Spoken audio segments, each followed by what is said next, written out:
On a cold December morning in 1896, a passenger train carrying families and children rolled onto a bridge that should never have existed. Seconds later, the entire structure collapsed. 31 people fell more than 100 feet into a river below. Some survived the fall, but they wouldn't survive what happened next. And the most disturbing part, the companies responsible for the disaster spent decades blaming criminals that never existed. This is the forgotten story of the Cahaba Bridge disaster, and one of the most chilling corporate cover-ups in railroad history. Corporate cover-ups are not new. Long before modern corporations learned how to manipulate public relations, people were already hiding their mistakes, especially when those mistakes cost lives. And the railroad industry, one of the most powerful forces of the 19th century, was no stranger to this. Sometimes when disaster struck, the response was not responsibility, but denial. Blame someone else. Invent another story. Protect the company at all costs. And in one chilling case, that is exactly what happened. In the mid-19th century, the Louisville and Nashville Railroad, commonly called L&N, was one of the fastest-growing rail companies in the United States. Chartered in 1850 by the state of Kentucky, the company expanded across the American South, transporting coal, iron ore, passengers, and goods across hundreds of miles of track. For decades, it was considered a successful and powerful railroad network. But success often hides dangerous shortcuts. And one of those shortcuts would eventually cost innocent lives. In 1884, a bridge was constructed across the Cahaba River in Alabama. The structure was built by the Keystone Bridge Company, a respected engineering firm based in Pittsburgh.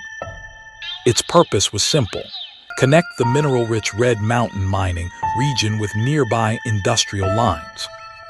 But during the design phase, a serious problem was noticed. Some engineers warned that the steel braces supporting the bridge had been reduced in size. The braces were smaller than what the original design required.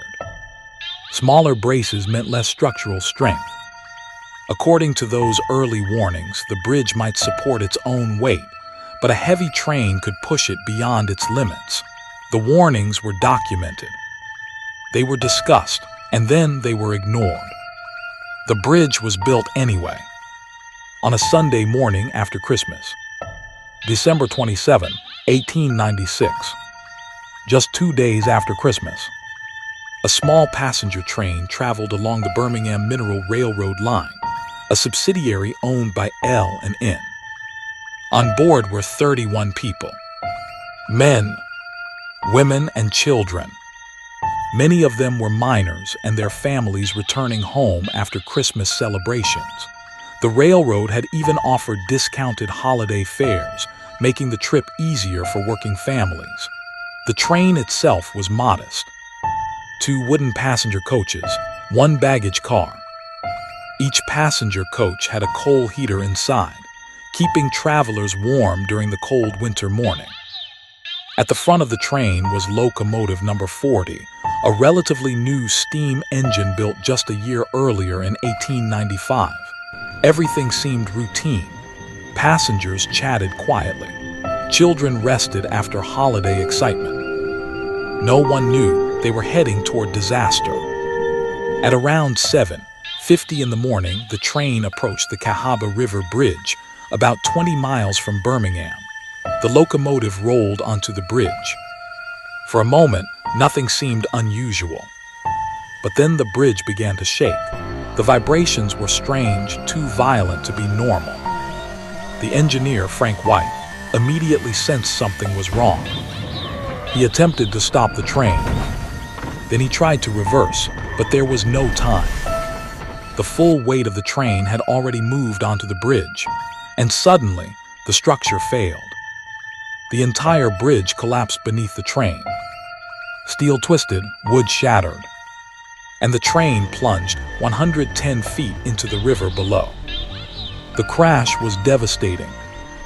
Miraculously, the river was shallow, only about 4 feet deep in places. But what happened next made the disaster far worse. Inside the passenger coaches were the coal heaters used to warm the cars. When the train smashed into the riverbed, the heaters tipped over. Fire erupted. The wooden train cars quickly ignited. Passengers who survived the fall suddenly found themselves trapped inside burning wreckage. Some were pinned by twisted metal. Others were blocked by collapsed walls. They could hear the fire spreading, but they could not escape. One survivor later described the horror of watching family members trapped in the flames with no way to help them. It was a nightmare unfolding in real time. Out of everyone on the train, only 2 people managed to escape on their own. The locomotive fireman, Sam Stewart, survived because he jumped from the train as the bridge collapsed. The fall broke his arm, but he lived. Another passenger, E. Eccles, managed to free himself from the wreckage. Despite the shock and injuries, he ran nearly 4 miles to the nearest telegraph station to report the accident. But even before he arrived, people had already heard of the disaster. The sound of the bridge collapsing had echoed for miles. Rescue teams were already on their way. When rescuers finally arrived, what they found was horrifying. The train wreckage sat twisted in the shallow river. Flames consumed the wooden coaches. Many passengers were still trapped inside. Rescuers worked desperately to free anyone they could, but for many victims, it was too late. By the end of the tragedy, 5 railroad employees were dead, including engineer Frank White. 17 passengers lost their lives. Several others were severely injured. Many bodies were burned so badly they could only be identified by jewelry or scraps of clothing. It was one of the most haunting rail disasters of the era. But the tragedy was not finished yet. Later that afternoon, another rescue train arrived at the scene, but there was a problem. Normally, a flagman would be placed on the tracks to signal approaching trains to stop. This time, there was none. As the train rounded a curve near the accident site, it crashed into another rescue train already on the line.